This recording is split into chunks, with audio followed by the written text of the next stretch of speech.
Now, let's look at this transformation rule and try to understand what the implications are physically for what an observer moving with respect to the frame S prime would see. So here is the frame S prime. This is the X direction, this is the Y direction, or if you like X hat prime and Y hat prime directions.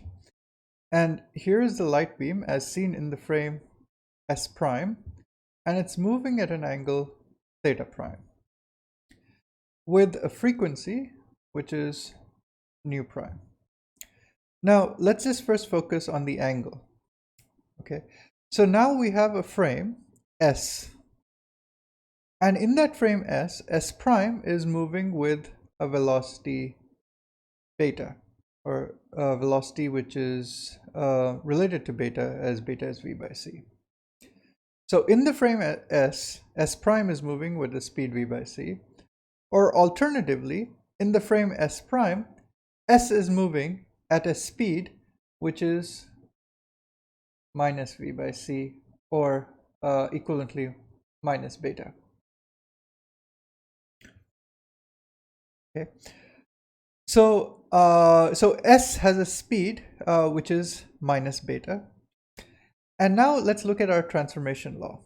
Okay, so our transformation law tells us that according to observer S, this light beam will not appear to make an angle theta prime with respect to the x-axis, but rather, according to observer S, according to observers in the frame S, the light beam will rather appear to make a different angle. Let's look at it like this, and we'll call this theta. Okay, so this is what S would see.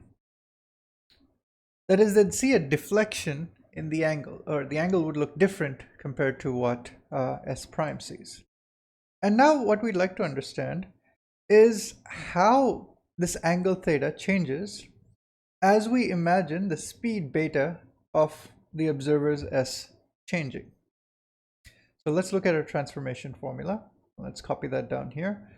So we have tan theta is equal to sine theta prime into the square root of 1 minus beta square over cosine theta prime plus. Now let's look at a few interesting limits of this transformation. Okay, so let's consider a few cases.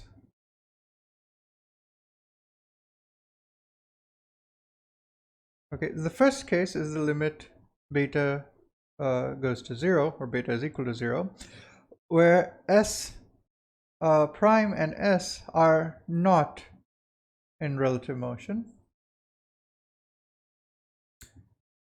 And in this case, you'd see that the right hand side just becomes tan theta prime.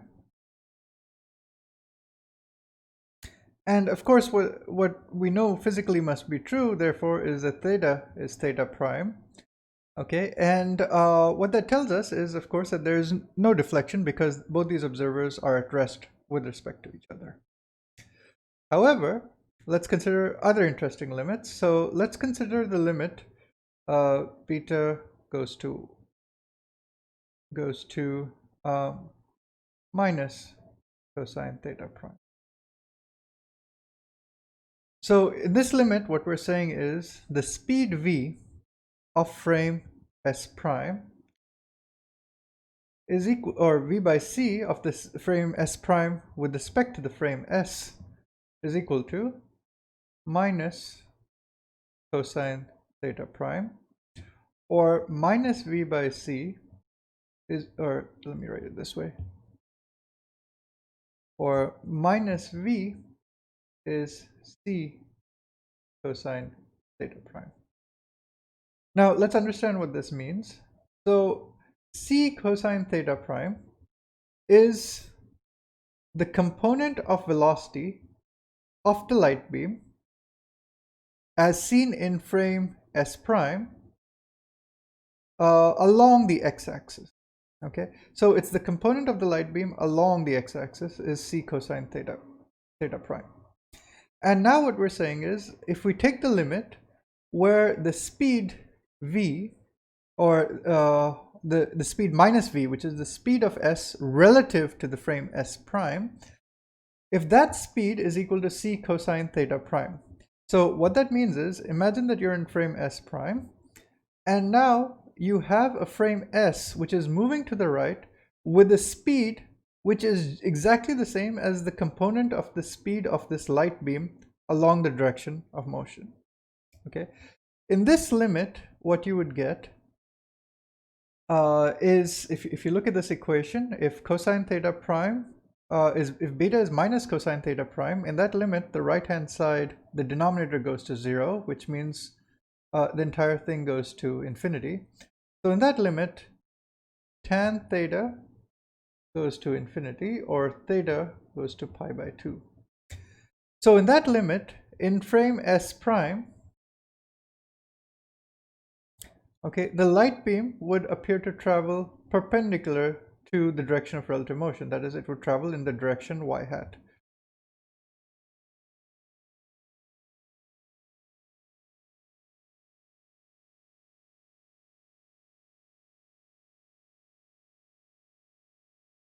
Sorry, and this is in frame S, not in frame S prime.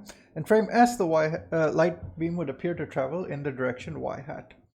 So in other words, in the frame S, you're actually able to catch up with the speed of the light beam along one component of motion.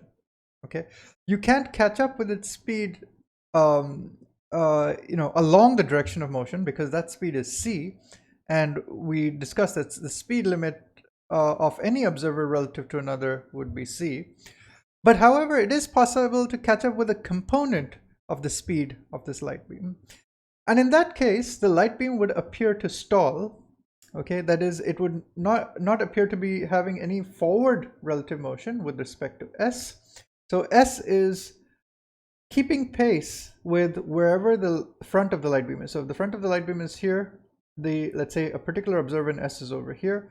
If the front of the light beam moves here, the particular observer in s is here. If the front of the light beam moves here, the particular observer in s is here. So relative to that particular observer, the light beam is only moving perpendicular to them. Okay, so that is, if I look at that particular observer in frame S, they are at rest, and the light beam is always, okay, just moving in the perpendicular direction.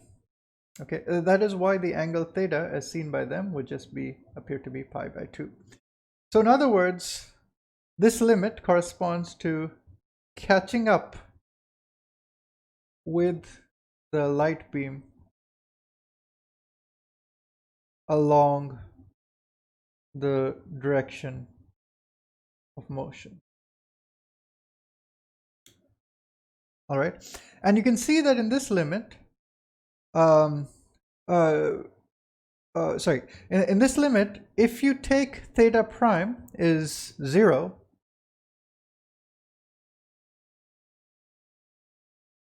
that is, the light beam is just moving along the x-axis. Okay, it's just moving along the x-axis. Then, of course, the speed v with which s would have to move would go to c. Okay, so that is, you would really have to get close to the speed of light, and in the limit that theta prime is exactly 0, to catch up with the light beam, you would actually have to be traveling with the speed of light itself. Okay. All right. Now let's go to a third interesting case. So first case was beta is 0. Second case was beta goes to minus cosine theta prime. And let's go to a third interesting case, which is the limit where the speed actually does go to c. Okay, or beta goes to 1.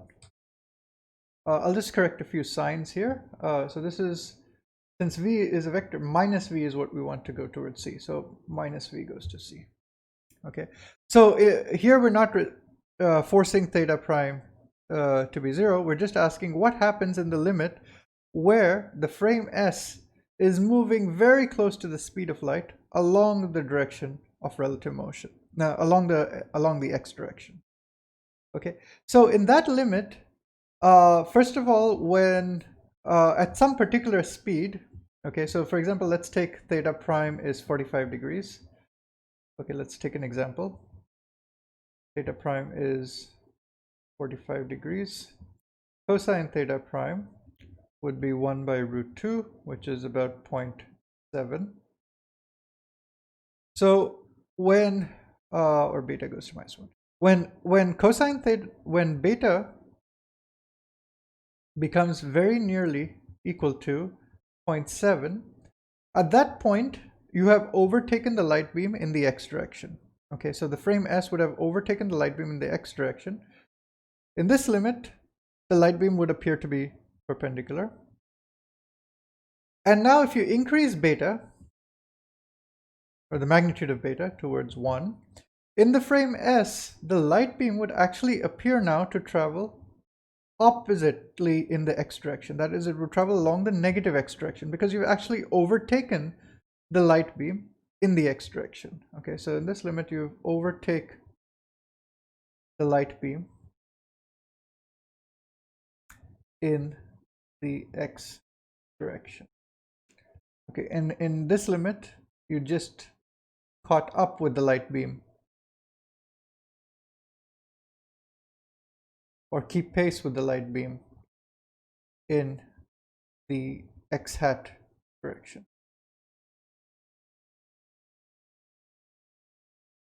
Okay, so it is possible in this limit to actually to actually overtake the light beam.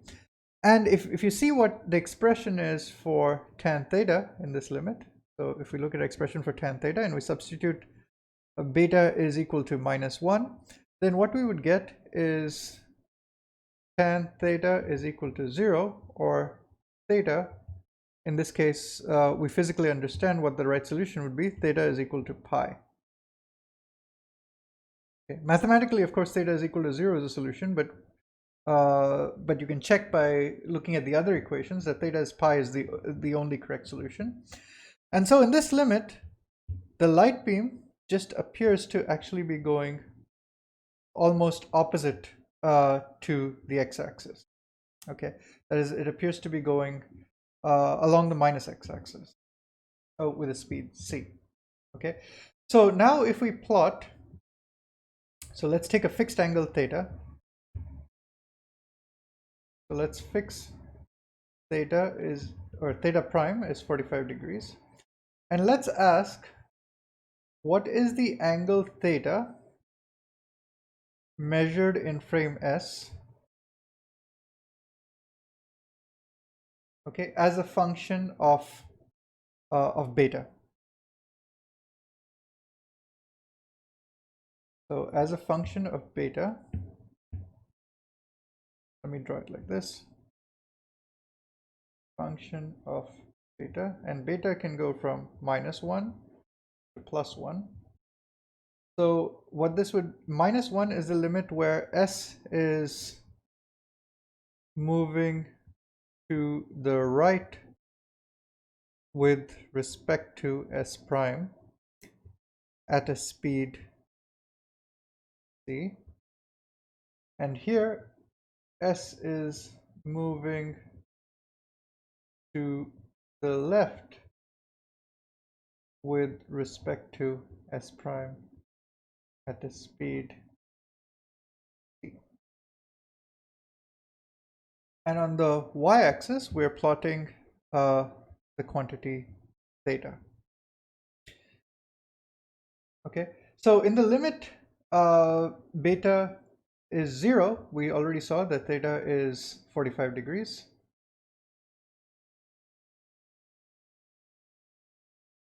Let me just move this further down since we have much space.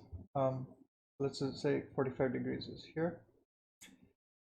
So the curve passes through this point, and then at beta is -1, theta is 180 degrees. And at beta is equal to minus cosine theta, which is minus cosine theta prime, which is cosine 45 degrees, which is minus 0.7, that's over here. We saw that theta would be 90 degrees. So the curve will look something like this.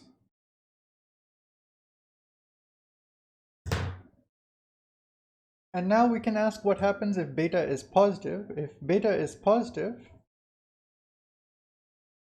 then if we go back over here, then what that would mean is, as seen in frame S prime, for positive beta, S would be moving to the left, and theta prime would actually theta would appear to be smaller than theta prime. That is, the light beam would appear to get more squeezed, okay, towards the x-axis, towards the positive x-axis. And in the limit that you have beta is plus 1, what you should have is that theta should just appear to be 0. Okay, so in the limit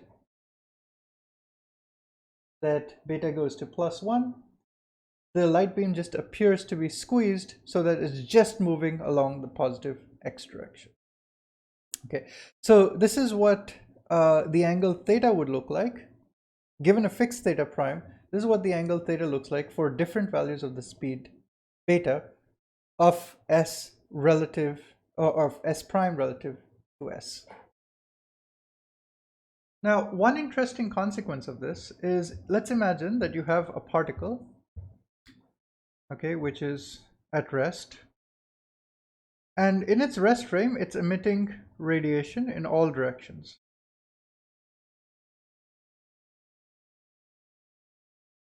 So this is an interesting example. And let's imagine now that you are in a frame S, which is in relative motion to this frame, and in your frame this particle is moving to the right with a speed very nearly equal to the speed of light. Okay, so this particle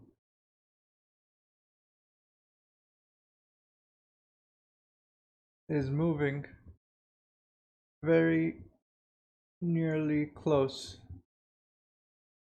to the speed of light. That is, beta is very nearly 1.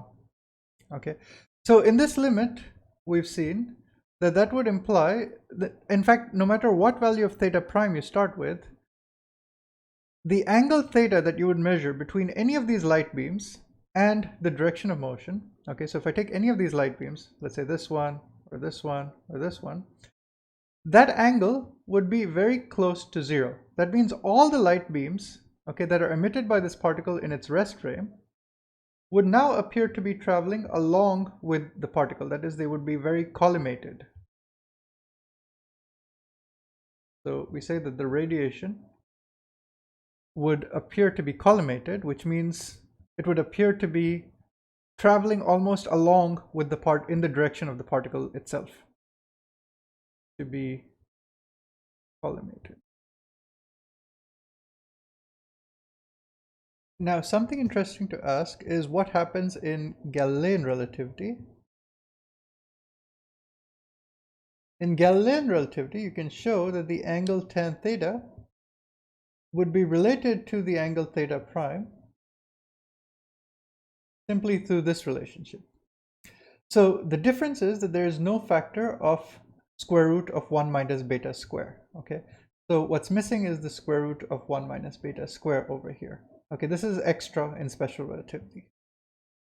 So without this factor of square root of 1 minus beta square, what you would see is that at beta goes to 1, plus 1, or minus 1, tan theta does not go to 0 or pi. Okay, so what that means is, in Galilean relativity, the same transformation would tell you that the deflection angle looks something like this. And this deflection angle would change as seen by observer S compared to observer S prime, but it would still be different it would still be significantly different from 0 or pi. Okay, so it's very different from 0 here and pi over here. So what that would mean is that the light beams, as you would expect in Galilean relativity, would not appear to be nearly as collimated as you would expect in special relativity.